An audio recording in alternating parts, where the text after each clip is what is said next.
नमस्कार श्रोताओं, आज के पॉडकास्ट में आप सभी का स्वागत है। और आज की कहानी है मेरी पत्नी। कहते हैं, कन्या धन है धूप सा, तपना जिसका काम, सुबह पिता के द्वार है, दिवस पिया के धाम। कल मैं ऑफिस से जल्दी घर चला आया। आमतौर पर रात में 10 बजे के बाद आता हूँ। कल 8 बजे ही चला आया।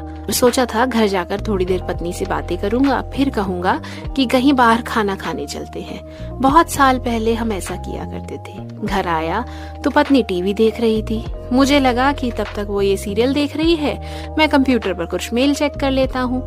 मैं मेल चेक करने लगा।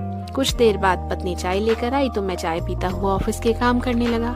पहले मन में था कि पत्नी के साथ बैठकर बातें करूंगा, फिर खाना खाने हम लोग बाहर जाएंगे, मगर कब 8 से 11 बज गए पता ही नहीं चला। पत्नी ने वहीं टेबल पर खाना लगा दिया। मैं चुपचाप खाना खाने लगा।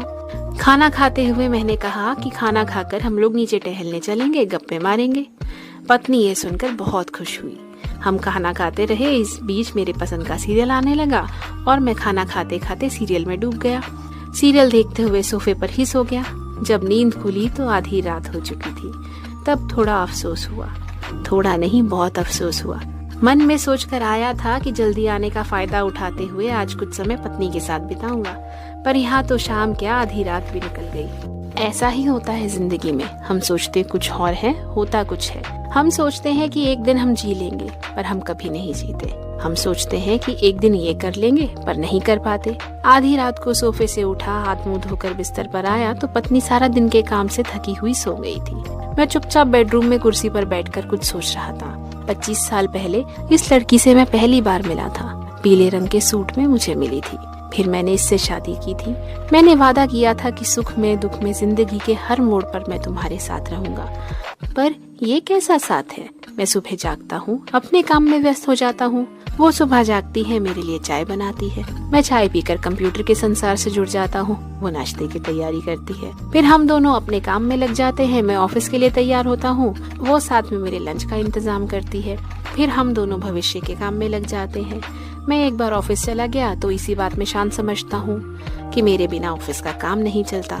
वो अपना काम करके डिनर की तैयारी करती है। देर रात में घर आता हूँ और खाना खाते हुए ही निढाल हो जाता हूँ। एक पूरा दिन खर्च हो जाता है जीने की तैयारी में। वो पंजाबी सूट वाली लड़की मुझसे कभी कोई शिकायत नहीं करती। क्यों नहीं करती मैं नहीं जानता, पर मुझे खुद से शिकायत है। आदमी जिससे सबसे ज्यादा प्यार करता है, सबसे कम उसी की परवाह क्यों करता है? उसके लिए हमारे पास समय ही नहीं होता। कई दफा लगता है कि हम खुद के लिए अब काम ही नहीं करते। हम किसी अज्ञात भय से लड़ने के लिए काम करते हैं। हम जीने के पीछे जिंदगी बर्बाद करते हैं। कल से मैं सोच रहा हूँ वो कौन सा दिन होगा जब हम जीना शुरू करेंगे। क्या हम गाड़ी, टीवी, फोन, कंप्यूटर खरीदने के लिए जिए जा रहे हैं? मैं तो सोच ही रहा हूँ, आप भी सोचिए कि जिंदगी बेहद छोटी होती है। उसे ऐसे जाया मत कीजिए। अपने प्यार को पहचानिए, उसके साथ समय बिताइए जिसने अपने माँ बाप, भाई बहन, सगे संबंधी सबको छोड़कर आपसे रिश्ता जोड़ आपके सुख दुख में शामिल होने का वादा किया। उसके सुख दुख के बारे में उससे पूछिए तो सही। जीवन मिला, जीवन का मुझे ज्ञान मिला, आदर मिला, सत्कार मिला, मान मिला। घर को जो मेरे स्वर्ग बनाने वाली तो क्या मिली, भगवान का वरदान मिला। तो दोस्तों, स्वयं विचार कीजिए और कोशिश करिए कि आप अपनी भाग्यवान अपनी पत्नी को किस तरह से खुश कर सकते हैं। तब तक के लिए आपसे विदा लेते हैं। नमस्कार।